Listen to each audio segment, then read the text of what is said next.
কদিনে ছুটি হাতে পেলেই মনে হয় একটু পাহাড় ঘুরে আসি। আর এখন মেনলি আমরা দার্জিলিং এর অন্যান্য জায়গাগুলোর তুলনায় বিশেষ করে অফবিট প্লেসগুলোকেই বেশি প্রেফার করে থাকি। আর সেই জন্যই আমরা এবার গিয়েছিলাম একটা বেস্ট অফবিট প্লেসে।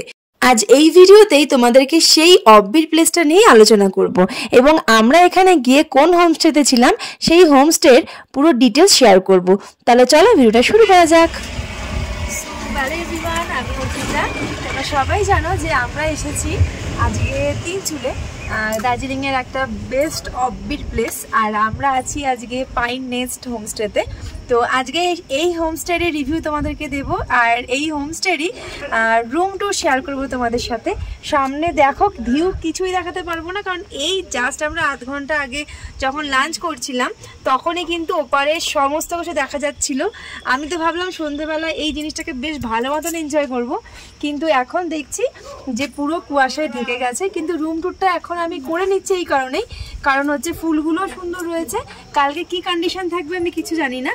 তো যেহেতু আমরা এই জাস্ট এলাম এবং এসে জাস্ট লাঞ্চ করলাম, তো সেই জন্য ভাবলাম যে এখনই রুম টুরটা সেরে নেওয়া যাক। তো যাই হোক, আমরা আছি পাইন নেস্ট হোমস্টেতে আর এটা হলো তিনচুলের একটা বেস্ট হোমস্টে। তো চলো এবার আমরা রুমের ভেতরে প্রবেশ করি। আর এখানে তোমরা দেখছোই এটা হচ্ছে মেন রোড, সামনে এখানেই আমরা গাড়ি থেকে মানে নেমেছি।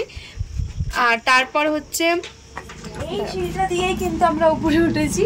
আর আমাদের যে রুমগুলো রয়েছে সেই রুমগুলো হচ্ছে দোতলাতেই। আর পুরোপুরি একটা উডেন রুম বলতে পারো।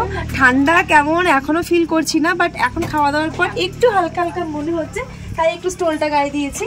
তো হয়তো রাতের দিকে বেশ ভালোই ঠান্ডা ফিল করবো বলেই মনে হচ্ছে। আর এইখানে দেখো, এখানে পুরোপুরি কাঠের কিন্তু ডেকোরেশন করা রয়েছে। এই যে রেলিংগুলোও কিন্তু কাঠের রয়েছে। এটা হচ্ছে বাইরের। এবার ইন্টেরিয়ার ডেকোরেশনটা কেমন এবং রুমের ভেতরটা কেমন সেটাই তোমাদেরকে দেখাবো। চলো রুমের ভেতরে প্রথমেই হচ্ছে আমাদের এই ফার্স্ট রুম হচ্ছে এইটা। আসো, কারণ যেহেতু আমরা সবাই ঢুকে গেছি এবং ফ্রেশ হয়ে নিয়েছি, তো সেজন্য জামা কাপড়গুলো একটু অগোছালো হয়ে গেছে। তো রুমটা তোমাদেরকে দেখাই।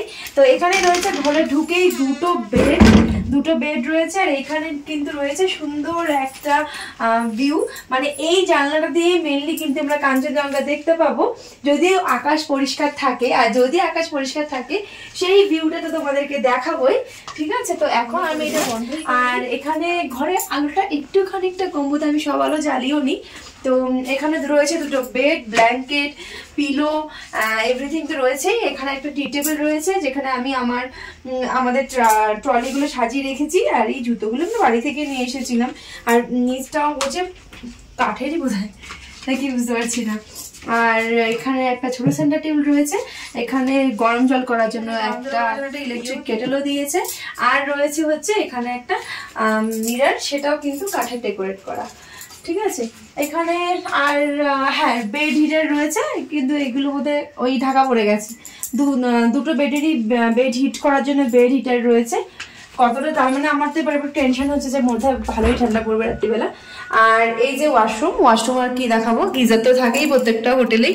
গিজার রয়েছে, বেসিন রয়েছে, কল রয়েছে, আর কোমোড রয়েছে। আর এইদিকে তো সমস্ত কিছু যা ব্যাপার, নিট অ্যান্ড ক্লিন ওয়াশরুম।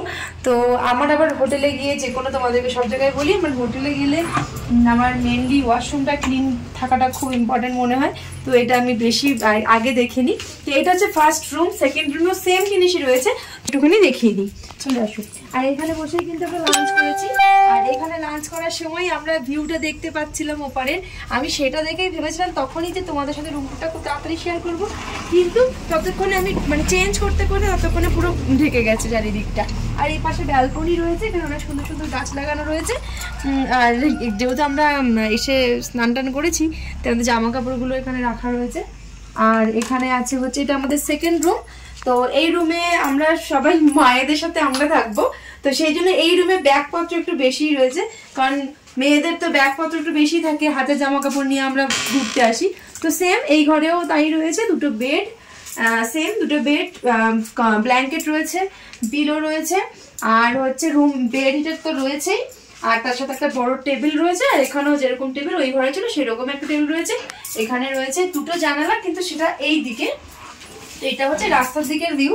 আর ওটা যেহেতু ওই দিকের ভিউটা ছিল, এটা হচ্ছে রাস্তার দিকের ভিউ। তো যেহেতু আমরা 6 জন এসেছি, তো সেই জন্য কিন্তু আমরা 2টো রুমই নিয়ে নিয়েছি। আর এই হোমস্টেতে 2টোই রুম রয়েছে। আর যেহেতু সব হোমস্টেতে মোটামুটি সেরকমই থাকে, সেম এই ঘরেও কিন্তু রয়েছে একটা ওয়াশরুম। সেম ভাবেই ওই ঘরে যা যা রয়েছে এই ঘরেও তাই রয়েছে, তাই আর রিপিট করলাম না তোমাদেরকে। Neat and clean washroom. তো এটা ছিল হচ্ছে আজকে আমাদের পাইন নেস্ট হোমস্টের রুম ট্যুর। তোমাদের রুম ট্যুরটা কেমন লাগলো জানিও, আর যদি ভালো লাগে অবশ্যই লাইক কমেন্ট শেয়ার করে দিও। আর যদি তোমরা এই হোটেলে মানে এই হোমস্টেতে আসতে চাও, পাইন নেস্ট হোমস্টেতে, তো তোমাদেরকে আরেকটা কথা বলিনি, এখানে কিন্তু পার্সোনাল ওয়াইফাই রয়েছে, কারণ এখানে নেটওয়ার্কের একটু ইস্যু হয়। তো সেই জন্য প্রত্যেকটা হোমস্টেতেই ওয়াইফাই কানেকশন থাকে। তো এই জন্যই আমরা এখানে মানে হোটেলের ওয়াইফাই খুব ভালোভাবে ইউজ করছি, মানে ঢোকার পর থেকেই, কারণ বাড়িতে কল করতে পারছি না। তো সেই জন্য হোয়াটসঅ্যাপ কল করার জন্য কিন্তু আমাদের ওয়াইফাইটা খুব দরকার। আর সবারই পার্সোনাল কিছু কাজকর্ম থাকে, তার জন্য ওয়াইফাইটা দরকার হয়। তো এটার ব্যবস্থা এখানে খুব ভালোভাবেই রয়েছে। তো তোমরা কিন্তু এলে খুব সহজেই মানে এই জিনিসগুলো পেয়ে যাবে। আর তার সাথে সাথে খাওয়া দাওয়া তো রয়েছেই। দুপুরে লাঞ্চে আজকে আমাদের খুব ভালো আয়োজন ছিল, কিন্তু তার ভিডিও ক্লিপিংস আমি তোমাদেরকে শেয়ার করলাম না এই ভিডিওতে, পরে অন্য কোনো ভিডিওতে দেখিয়ে দেবো, ঠিক আছে। তো খাওয়া দাওয়া খুব ভালো ছিল। তো তোমরা চাইলে কিন্তু অবশ্যই এই হোমস্টেতে আসতে পারো। আর যদি তোমরা এই হোমস্টেতে আসবে মনে করো, তাহলে কিন্তু অবশ্যই নিচে দেওয়া ফোন নাম্বারে তোমরা কন্ট্যাক্ট করতে পারো। কারণ হচ্ছে আমি নিচে কিন্তু এই হোমস্টের যে মালিক তার কন্ট্যাক্ট নাম্বার শেয়ার করে দেবো, পাইন নেস্ট। তো তোমরা চাইলে কিন্তু অবশ্যই এসে একবার হলেও এই ভিউটা দেখে নিও। কাল মর্নিংয়ের ভিউটা তোমাদেরকে দেখাবো যদি আকাশ ক্লিন থাকে। আর ওই যে প্রথম রুমটা দেখালাম, সেই রুম থেকে কিন্তু কাঞ্চনজঙ্ঘা ভিউ দেখা যায় খুব সুন্দরভাবে। তো এই ছিল আজকের আমার রুম ট্যুর। তো তোমাদের কেমন লাগলো জানিও। আর ধীরে ধীরে সন্ধে নেমে আসছে, আর চারিদিকে কুয়াশা কিন্তু ভেসে বেড়াচ্ছে এখনই। এটা মনে হচ্ছে এখনই মানে ঘুটঘুটে অন্ধকার হয়ে যাবে চারিদিকে, হয়তো আর 10-15 মিনিটের মধ্যে কিছুই দেখা যাবে না। একটু আগে যেখানে রোদ্দুরে মানে আমি তাকাতে পারছিলাম না আমরা, সেখানে এখন কুয়াশা ঢেকে গেছে। তো কেমন লাগলো জানিও ভিডিওটা। ভালো লাগলে লাইক কমেন্ট শেয়ার করে দিও। আর যদি এখনো সাবস্ক্রাইব না করে থাকো, তাহলে মনোরঞ্জিত চ্যানেলটাকে সাবস্ক্রাইব করে পাশে থেকো। So tata.